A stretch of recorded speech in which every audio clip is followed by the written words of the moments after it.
शुक्रिया साथी, thank you very much for inviting me here. बहुत सारी बातें आ चुकी है, खास करके ये शिक्षा का क्षेत्र, उसमें इक्वालिटी का जो सवाल है वो किस तरह से बनता है आज के संदर्भ में, क्या क्या मुद्दे हैं, और खास करके नई शिक्षा नीति जो है वो पूरा एजुकेशन का जो सिस्टम है उसको किस तरफ ढकेल रहा है। तो ये सारी चीज पे जो वरिष्ठ लोग हैं हमारे पैनल में इन पे बात रखे हैं, तो मैं ये सब कुछ दोहराना नहीं चाहूंगा। मैं दो तीन मुद्दे पे संक्षेप में बात रखना चाहूंगा। पहले तो मैं ये कहना चाहता हूँ कि खैर मैं प्रोफेसर तो हूँ, पर मैं जो बात रख रहा हूँ ये कोई एक्सपर्टीज की जगह से उतना नहीं है। अपने अनुभव के आधार पे कुछ और कुछ अपने शोध के आधार पे, रिसर्च के आधार पे। अनुभव यानी कि मैं दिल्ली में जो पिछले एक दौर में छात्र आंदोलन हुआ, उसमें मैं भाग लिया था। तब मैं जेएनयू का स्टूडेंट था, और फिर अभी पिछले कुछ सालों में, 2-3 सालों में एजुकेशन सेक्टर को नजदीकी से देखने को मिला। So I was saying that what I'm going to say is based perhaps less on any kind of expertise that I carry. It's based partly out of my own experience of being a part of student movements in Delhi over the last decade when I was a student of JNU, and then over the last 2-3 years having a close look at how the education sector is at present. तो आज के समय में education sector इस तरह का है, इसमें क्या क्या मुद्दे हैं। So based on these two, let me make a few points. First of all, I think when we talk about the kind of changes that we need to make, political, social, and all of that, we come down to the question of how are we going to bring about those changes. जो बदलाव की बात हम कर रहे हो किस तरह से आएगा, क्या क्या करना पड़ेगा हम लोगों को। तो यहाँ पे दो बातें आती हैं, the couple of points over here. First, I have increasingly felt that on the question of education, we lack perhaps a strong public discourse. जो जन चेतना होता है, जैसे examples they, see in the recent past when controversial legislations came about, say for instance CAA, NRC, or the farm laws, immediately there was a spontaneous movement that came together. And of course later, like in the farm laws, it managed to get support of various political parties, but an already existing sense of what the issue is and how a particular policy is going to alter the terrain. I think that consciousness played a very important role. On the question of education, I feel that our conversations, our protests have perhaps been limited to particular circles of civil society activists, of educators, of course, but it's not really become a social issue as such. And I don't see this in criticism of anybody. It's part of an autocritique. And that's something which is setting us back in some ways. Now, I think the question of building a public discourse becomes even more important in times where there is a very heavy suppression of dissent. There is increasing authoritarianism in the public sphere. And that authoritarianism, of course, takes the form of very brutal state repression sometimes. But on other occasions, it is more subtle. A good example of that is the very document of the National Education Policy. Now, a lot of activists and scholars have pointed out that the policy document itself is self-contradictory. It says something at one point, something else at another. So, for instance, there is an insistence on working conditions of teachers being positive and the need to give them the proper conditions to do their work. At the same time, there are suggestions that we might have an increase in the contractualization. And on top of that, it's been pointed out, I think very correctly, that it's not only a short document, but it seems that the actual implementation part, how it will be implemented, and the details of it are missed completely. Chat box पे request है, Hindi English दोनों का request रहा है, तो ठीक है, मैं दोनों मिला के कहता हूँ. So let me finish this point in English. Then there are, if you read between the lines of the national education policy, there seems to be nothing on how exactly things will be implemented. And the response to that has been that, look, it's a policy document. It cannot say everything. But importantly, if you contrast with earlier policy documents, you find a very strong public commitment to being transparent, not only about the aims of the policy, but also about the kind of implementation that the government aims to do. The NEP itself talks about 1964 Kothari Commission report as a reference point, and Kothari Commission report, even the 1986 report, 1986 policy document, goes into much more details about how exactly the whole policy is going to be implemented. Now, the other thing, it's not simply a question of lack of transparency regarding implementation. The other major lacuna, I think, in the document itself, if you were to read the document as a public text, see, any policy document has a set of basic assumptions. Now, again, going back to Kothari Commission, even going back to colonial reports like the Hunter Commission, what exactly the aims of the education policy are? What are the linkages with the economy? What are the linkages with politics and the objectives of nation making? Those are laid out very clearly. Even when the policy is of a nature which we may not always agree with, like in the Kothari Commission document, there is a clear statement that common school system is perhaps not the way forward. But there is a very clear argument made publicly, made open to the public as to why the common school system is not the way forward. In the National Education Policy document, this entire thing is completely missing. It seems that it has come from really nowhere. All policy documents, in particular education policy documents, tend to have a strong section on the historical context. That part in the NEP just talks about 2-3 lines. Kothari Commission in 1986 policy document. No details at all as to how exactly we arrived at this moment. Why exactly the policy framework that the NEP outlines is the way forward. We just have to assume that this is it. So what I'm trying to point out is that there is an acute lack of effort and interest on the part of the government to actually create a critical public which can engage with it on questions of education. And the duty therefore falls upon us to take these conversations as far as possible.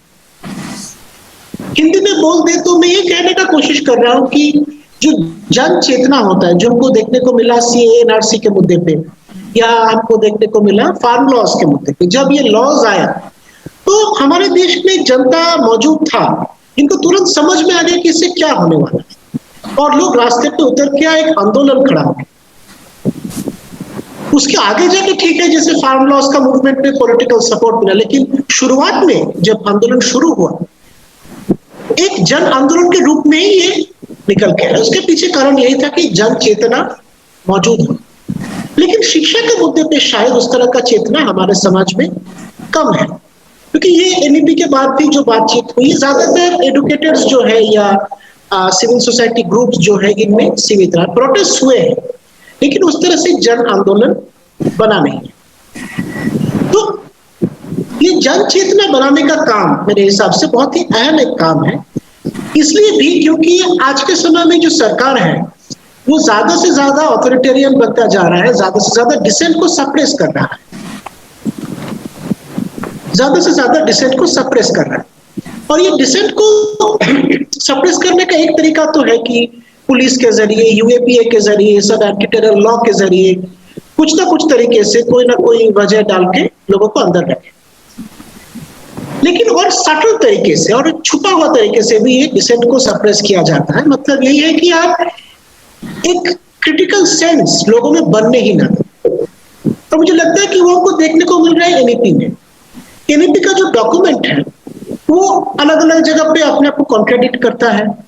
जो policy measures है इसको implement कैसे किया जाएगा, ये policy measures आ कहां से रहा है? क्यों हम माने कि एनईपी जिस दिशा में शिक्षा व्यवस्था को ले जा रहा है यही सही दिशा है? देखिए हमारा जो बात आ चुका है कि हमारे देश में शिक्षा और खास करके डेमोक्रेटिक एजुकेशन का एक बहुत ही लंबा विरासत है। वो फुले से शुरू करके बाबा साहेब और भी बहुत सारे किरदार है इस इतिहास में।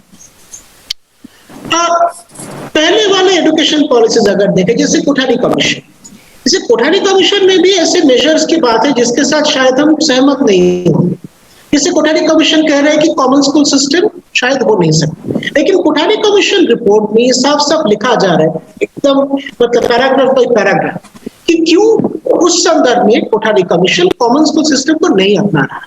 तो इससे क्या होता है कि आप जनता के बीच में बात को ले जा रहे हैं और एक मौका दे रहे हैं जनता को कि वो खुद सोचे, वो खुद पॉलिसी लेके सोचे।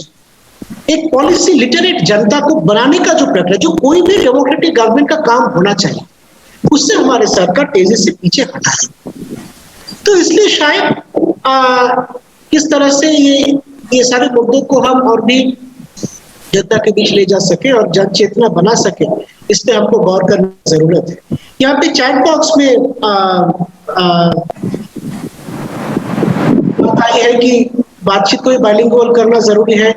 भाषा का सवाल तो है ही, मीडियम का भी सवाल है, ये बहुत कुछ, ये सब को साथ के साथ, ये सब सवाल को साथ में लेके हमको चलना पड़ेगा।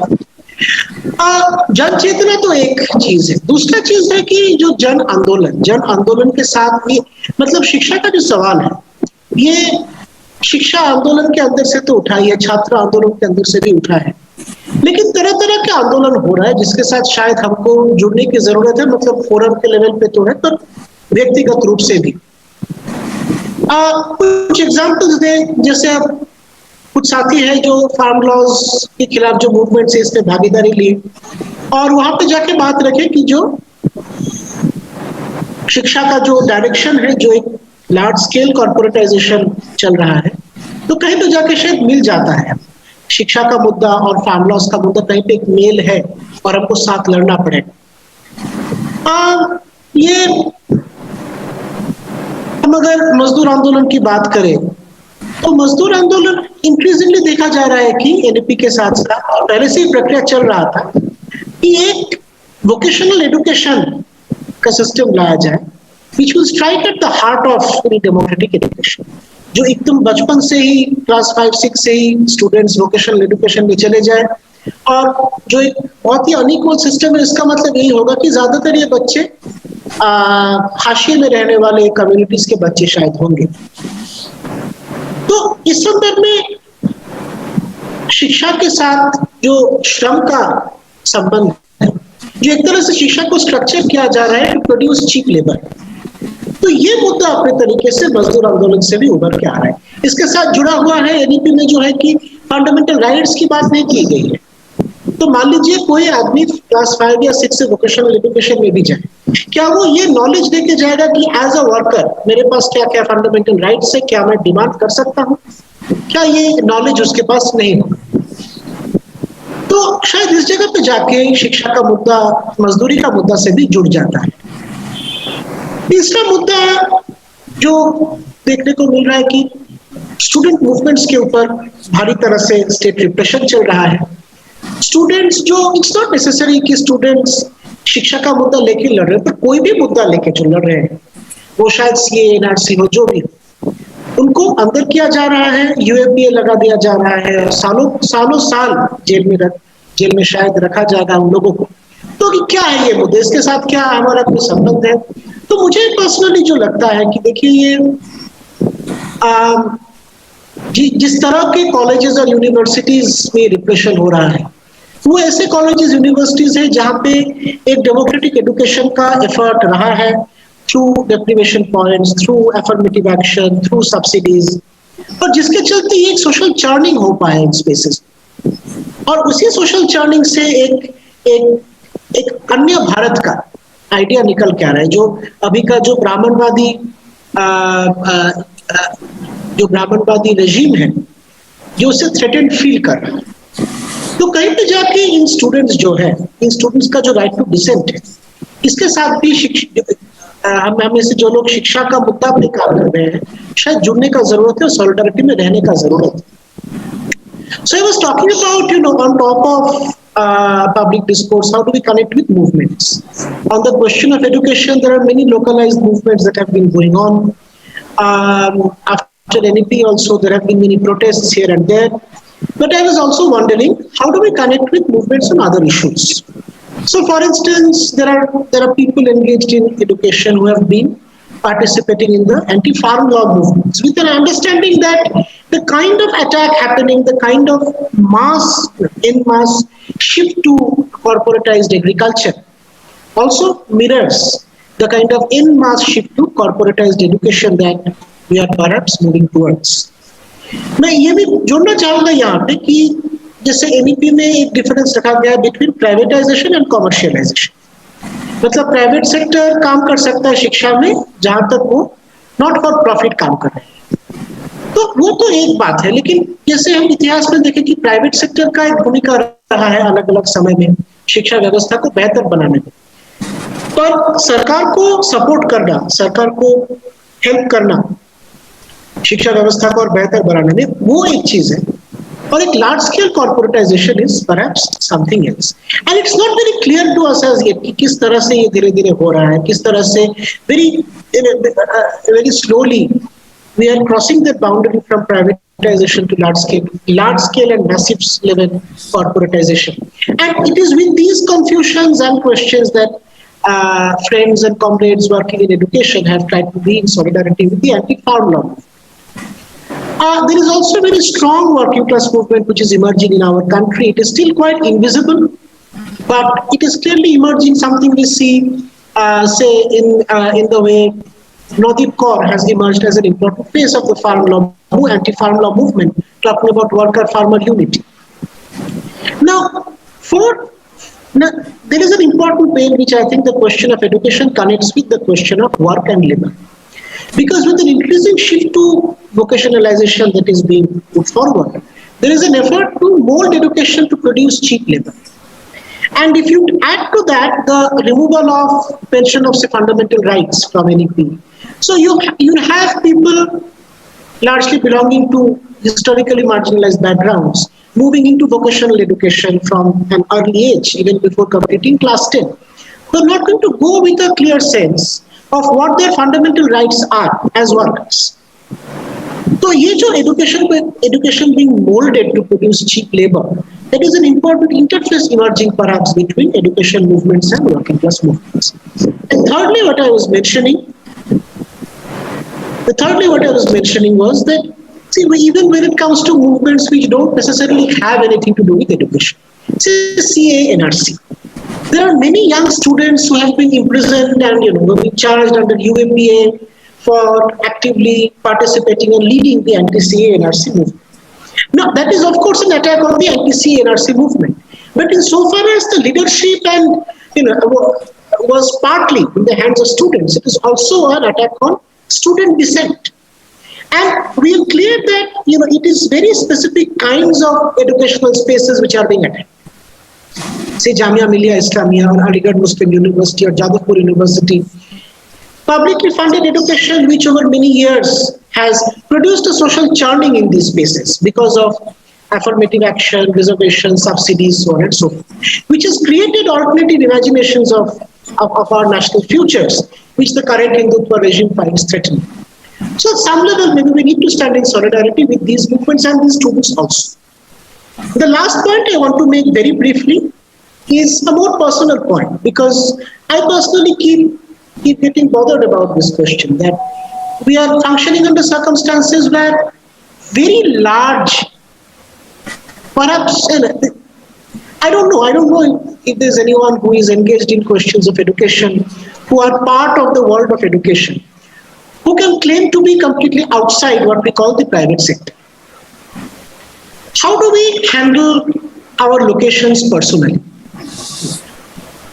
For many of us, for the sake of livelihood, for the sake of for many other reasons, for the sake of our profession, for our professions, we are all associated with the private sector in some form or the other, while we're also critical of it.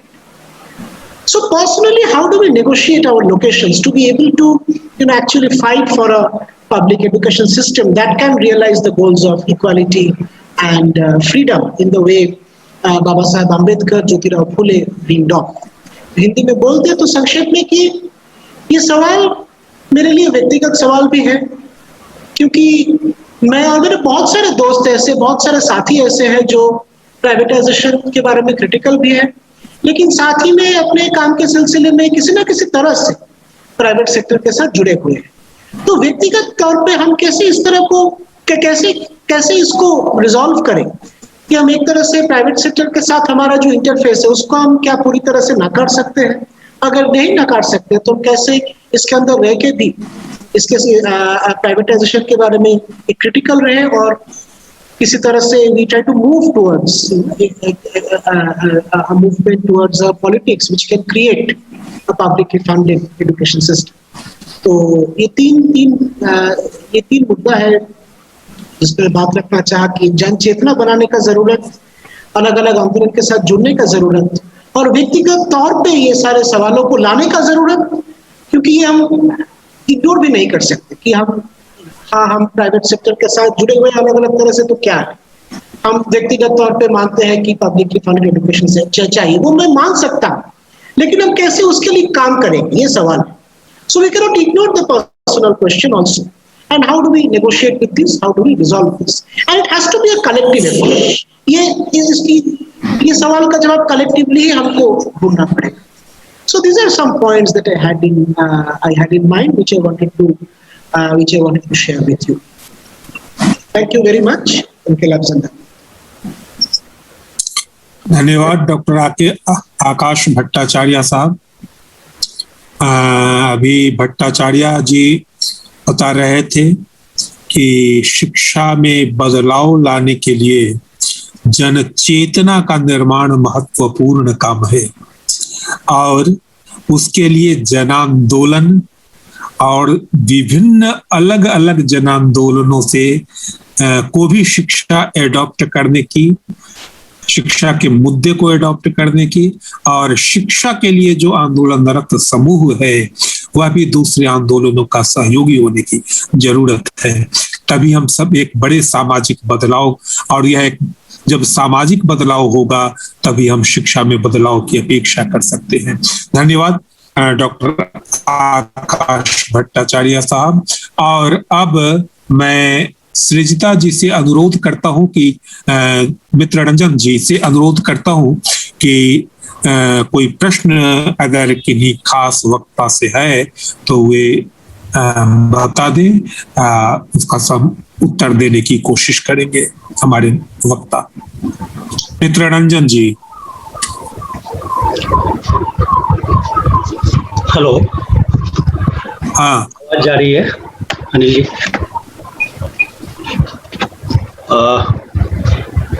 सवाल तो chat box में है कुछ, और थोड़ा इस बात के साथ कि समय थोड़ा ज़्यादा हो रहा है, तो उनमें से कुछ चुनिंदा सवाल जो हैं वो एक तरफ इशारा कर रहे हैं कि ये जो ऑनलाइन जो एजुकेशन है वो काफ़ी ज़्यादा भेदभाव बढ़ा रहा है, जिसके बारे में वक्ताओं ने पहले ही कहा है।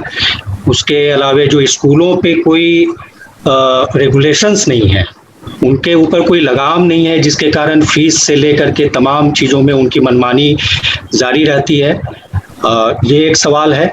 और प्राइवेटाइजेशन बढ़ रहा है, इसके बारे में भी हमारे तमाम वक्ता अभी बात कर रहे थे। तो इस तरह के कुछ सवाल हैं। तो मुझे लगता है कि अगर इस पे कोई हमारे वक्ता कुछ कहना चाहें, जैसे सुनील लाहिड़ी जी एक बात कह रहे हैं कि आखिरकार इसका उपाय क्या होगा। ये सारी चीज़ें हो तो रही हैं और सब कुछ हो रहा है, और कोविड-19 के महामारी के समय और भी मुश्किलें और दुश्वारियां बढ़ रही हैं, लेकिन आखिरकार और उनका कहना है कि गरीब तो और गरीब होते जा रहे हैं, और यहाँ तक कि बच्चों के स्वास्थ्य पर भी विपरीत प्रभाव पड़ रहा है। तो इसका हम लोग क्या उपाय क्या बता सकते हैं, क्या कर सकते हैं? क्या कोई हेल्पलाइन हो सकता है, क्या हो सकता है? इस पे अगर कोई हमारे स्पीकर्स कोई बात कहना चाहें तो मैं चाहूँगा कि आशीष भट्टाचार्य जी या गोपाल प्रधान जी की तरफ से अगर वो बात इस पे कुछ कह सके, ऐड कर सके।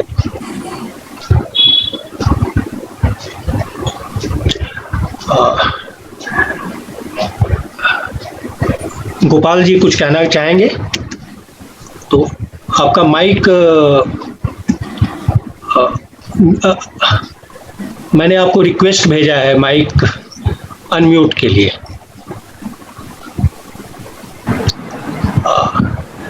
नहीं, देखिए, एक बात तो मैं ये कहना चाह रहा हूँ कि जैसा कि मैंने पहले ही कहा कि एक्चुअली जो सोशल मूवमेंट्स हैं, तो उनके एजेंडा पर एजुकेशन सीरियसली रहा ही नहीं। यहाँ तक कि मैंने इसको इस तरह से आप समझने की कोशिश करिए, और अब वह बात ज़्यादा अच्छी तरह से समझ में आ रही है हम लोगों के भी, कि जिस बात को जो 21st सेंचुरी सोशलिज्म की बात कहते थे, तो उन लोगों ने ये कहा कि स्टेट पावर पर हमने कुछ ज़्यादा ही भरोसा कर लिया था सोशलिज्म के इम्प्लीमेंटेशन के लिए। तो क्या था कि उसके कारण जो सोसाइटी की इनिशिएटिव थी, वो इनिशिएटिव कमज़ोर पड़ती जा रही थी। तो इसीलिए हमारे जो सोशल मूवमेंट्स हैं, उनके भीतर भी एक तरह की कॉन्शसनेस, एक तरह की चेतना का एक उच्च स्तर पैदा करना जरूरी है कि एजुकेशन जो भी सोशली बेनिफिशियल होनी है, वो बिना सोसाइटी के इंटरवेंशन के नहीं हो सकती है। अदरवाइज क्या होगा कि एजुकेशन पर भी जो कॉरपोरेशन से आज की डेट में आप देखिए कि क्या हो रहा है, हर एक जगह पर जो लोग, पहले भी होता था ऐसा कि जो भी एजुकेशनल इंस्टीट्यूशन है उसके संचालन के लिए एक एजेंसी बनती है, एक समिति बनती है। उस समिति में वहाँ के जो लोकल रिप्रेजेंटेटिव्स हैं पॉलिटिकल, वो रहते हैं, कुछ पेरेंट्स के रिप्रेजेंटेटिव्स रहते हैं। तो इस तरह से एक सोशल कंट्रोल रहता है सोसाइटी पर, एजुकेशनल इंस्टीट्यूशंस पर। लेकिन as a whole social movements में ये कॉन्शसनेस नहीं है। उन्होंने मान लिया है कि ये काम कैपिटल का है ना, जो पूंजीपति लोग हैं, कॉरपोरेट्स हैं, वही ये काम देखेंगे, या फिर जो पॉलिटिशियंस हैं वो इस काम को देखेंगे। सोशल ऑर्गेनाइजेशंस का ये कंसर्न नहीं है। तो मेरा कहना है कि ये टू फोल्ड टास्क है। एक तरफ आपको एजुकेशन को भी सोशली बेनिफिशियल और रिस्पॉन्सिबल बनाना होगा, है ना, उसके तमाम उपाय करने होंगे। दूसरी तरफ जो मास मूवमेंट्स हैं, सोशल मूवमेंट्स हैं, उनको भी एजुकेशन के प्रति एक तरह का कॉम्प्रिहेंसिव एटीट्यूड डेवलप करना होगा। और ये मुझे लगता है ना, सोसाइटी की तरफ से एजुकेशनल इंस्टीट्यूशंस में हस्तक्षेप, है ना, इसका माध्यम अभी तक कोई भी ठीक ठाक विकसित नहीं हो सका है हमारे देश में। और उसका कारण यही था कि एक तरह से पॉलिटिशियंस पर हम निर्भर थे इसके लिए कि स्टेट पावर इसको करेगा। तो इसके कारण जो सोशल इनिशिएटिव थी ना एजुकेशन में मदाखलत की, तो वो सोशल इनिशिएटिव खुद बहुत ही, कह लीजिए कि कमज़ोर थी, वो भी इन्फॉर्म्ड इनिशिएटिव नहीं थी। तो इस अर्थ में, और जैसा कि मैंने उदाहरण देते हुए कहा, आप किसी भी दलित ऑर्गेनाइजेशन में चले जाइए, वो जानते हैं कि बाबा साहब ने बहुत ऊंची शिक्षा अर्जित की थी, लेकिन उच्च शिक्षा संस्थानों में क्या हो रहा है उस पर कंसर्न्ड होकर के हस्तक्षेप करना उनके लिए भी आवश्यक है, ताकि कल भी कोई बाबा साहब आ सके इन इंस्टीट्यूशंस में। ये उनके कंसर्न में कहीं नहीं दिखाई पड़ता है। सिर्फ एक चीज तक वो महदूद रह गए हैं, वो है रिजर्वेशन। और आप जानते हैं कि रिजर्वेशन को, जैसे बहुत सारी चीज़ों को ख़त्म करने के लिए ये सरकार और मतलब ये व्यवस्था केवल कानून ही नहीं बनाती है, बहुत सारे इनफॉर्मल तरीके भी अपनाती है, जैसे प्राइवेटाइजेशन ऑफ एजुकेशन। तो प्राइवेटाइजेशन ऑफ एजुकेशन जो है, उसके जरिए रिजर्वेशन को ख़त्म किया जा रहा है। और ख़त्म किया जा रहा है, हम उससे लड़ नहीं पा रहे हैं। ठीक है, प्राइवेट सेक्टर में भी रिजर्वेशन लागू होना चाहिए, इस सिलसिले में लड़ने का कोई हमको तरीका नहीं समझ में आ रहा है? तो इसलिए मुझे ये लगता है कि ये टू फोल्ड टास्क है?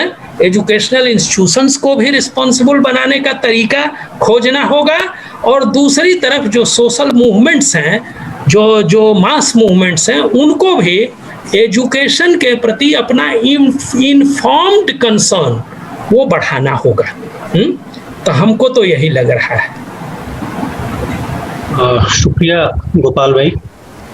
मुझे लगता है कि एक आपने इस नोट पे खत्म किया है कि इस सामाजिक आंदोलन भी और जो शिक्षा के जो आंदोलन है उन दोनों को भी और अधिक इन्फॉर्म्ड होने की ज़रूरत है, और जो वर्तमान परिदृश्य है उस पे, और उसके साथ साथ सार्थक हस्तक्षेप की भी ज़रूरत है। इसके बाद में अब हम लोग थोड़ा इसको खत्म करने की तरफ बढ़ेंगे।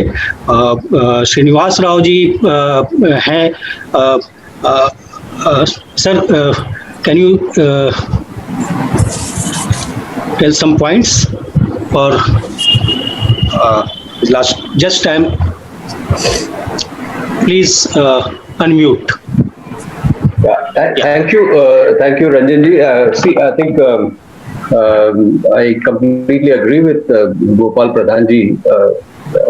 When he says that there is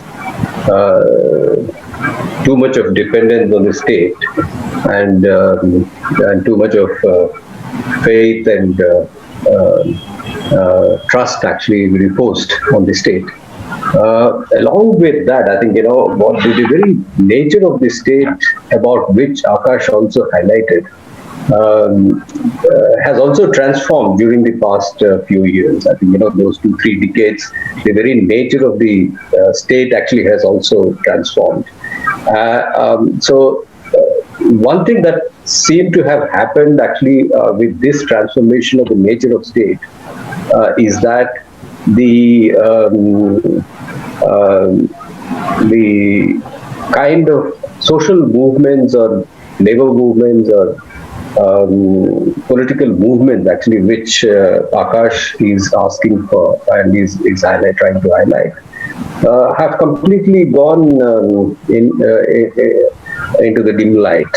A refreshing change has occurred in the context of the university campuses and in the backdrop of anti-CAA protests and the farm protests of today. So, but I think accepting that the past 1.5 year of the history of protests, we have almost been silent for over 2 decades about any mass movements across the country. So I think, along with the growing popularity of neoliberalism and acceptance of private as the best possible way forward, the kind of common sense that has been created is also actually, it also revolves around the idea that movements are, does not actually help the society. Movements actually are retrograde. So therefore, there is a kind of messaging that goes across the society that movements are not desirable as the opportunities seem to be growing, and therefore there is a particular way in which one is trying to accommodate one's own desires, aspirations, wishes, along those new kinds of things which are evolving and emerging. And therefore, I think we hardly have had any serious movements, excepting actually a few sparks here and there across the country. But there is no pan-Indian kind of movements for education, whether it is from the marginalized communities or from the student communities or from even the farming community. Farming community also remains actually to be very, very localized, actually, particular to the northern belt. South India seemed to be actually completely silent on farm protests, excepting actually some minor instances of Karnataka here and there. But there is actually I have recently gone to Andhra and just came back, and absolutely no no discussion or no discourse on the farm protests that actually that have been happening in Delhi, in and around Delhi actually for the past 6 months. So I think somewhere the common sense that has been percolated. Actually, this phrase of common sense was used by Michael Apple in one of his works, The Common Sense of Neoliberalism. Actually, he uses this phrase, common sense of neoliberalism. Common sense of neoliberalism has percolated so much deep, actually, into the popular mindsets, that whatever actually market decides for us, that's the gospel truth. So therefore, I think we are witnessing all these changes as a result of that. Definitely, I think, and you're asking, Ranjanji, actually you're asking about certain kind of suggestions. Probably, I think, in the context of right to education, there has to be some review, actually, which you always carry out every year, bring out a kind of a review of the progress, a review of the implementation of the right to education. Somewhere, I think 10 years down the line, what has happened to this right to education? And probably there is a need to take stock of various elements of that right to education and probably chalk out a particular kind of programmatic action. Leave aside all these NP 2020 and other things. But what has been constitutionally given, that is right to education, and what has been our experience during the past 10 years, that needs to be well documented and propagated actually first. I think even to arrive at what is called the Jan Chaitana, I think we need actually to take stock. And that taking stock can actually be useful. That's what I want to say actually. Thank you so much for giving me this opportunity. Thanks sir.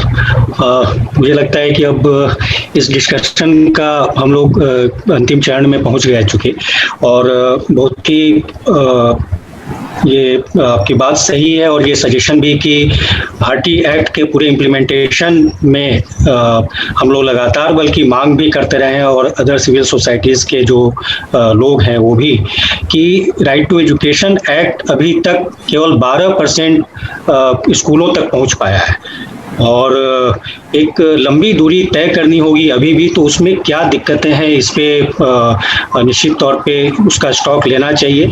और एक और बात जो हम लोग लगातार मांग करते रहे हैं कि आरटी एक्ट का एक्सटेंशन होना चाहिए, जो 18 साल तक के बच्चों को उसके दायरे में लाए कम से कम, और ये पब्लिक एजुकेशन सिस्टम को स्ट्रेंथन करने की मांग हमेशा रही है, और इसमें कोई शक नहीं है कि ये नव उदारवाद का जो न्यूलिबरल का जो एक पूरी अवधारणा है, पूरा कॉन्सेप्ट है, इसने पूरी तरह से समाज के तकरीबन सभी हिस्से को अभी वो लगातार अफेक्ट कर रहा है, और उसका नतीजा अभी हम देख रहे हैं।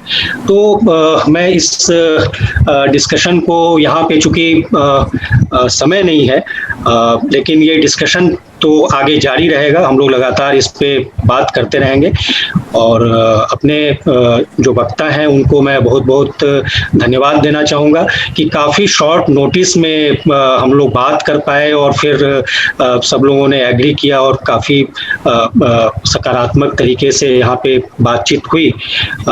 इसके लिए प्रोफेसर श्रीनिवास राव जी को, और प्रोफेसर नागाराजू जी को, प्रोफेसर गोपाल प्रधान जी को, डॉक्टर आकाश भट्टाचार्य जी को, जो कि लगातार मूवमेंट्स में भी जुड़े रहे हैं, जैसा कि उन्होंने बताया भी, और लगातार सामाजिक जनचेतना पर भी वो उन्होंने बातचीत की इन सारी बातों पे। उन सबका हम बहुत बहुत धन्यवाद करते हैं, आभार व्यक्त करते हैं।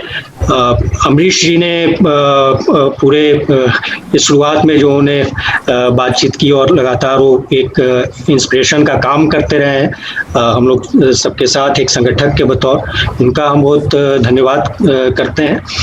और अनिल राय जी ने पूरे कार्यक्रम का संचालन काफ़ी अच्छे तरीके से किया, और इस समय वो बिहार के जो आरटी फोरम का चैप्टर है उसके संयोजक हैं, और उसके साथ साथ अन्य बहुत सारे काम सामाजिक स्तर पे वो करते रहे हैं, उनको भी बहुत धन्यवाद। हमारे साथ यहाँ पे काफ़ी पार्टिसिपेंट्स जुड़े रहे। आज एक खास बात रही कि कई मैसेजेस मेरे पास आए कि काफ़ी लोग बीमारी की वजह से से नहीं जुड़ पाए उनके घर में, या वो खुद बीमार रहे, या कुछ और कंसल्टेशंस में उनके इंगेजमेंट्स थे। लेकिन यूट्यूब लाइव पे भी करीब 70 से 80 लोग लगातार इस कार्यक्रम को देख रहे थे। इन सारे पार्टिसिपेंट्स को भी, जो हमारे सहयोगी हैं, इन सब लोगों को बहुत बहुत धन्यवाद। इसके साथ ही हम इस कार्यक्रम को औपचारिक रूप से खत्म करते हैं। धन्यवाद।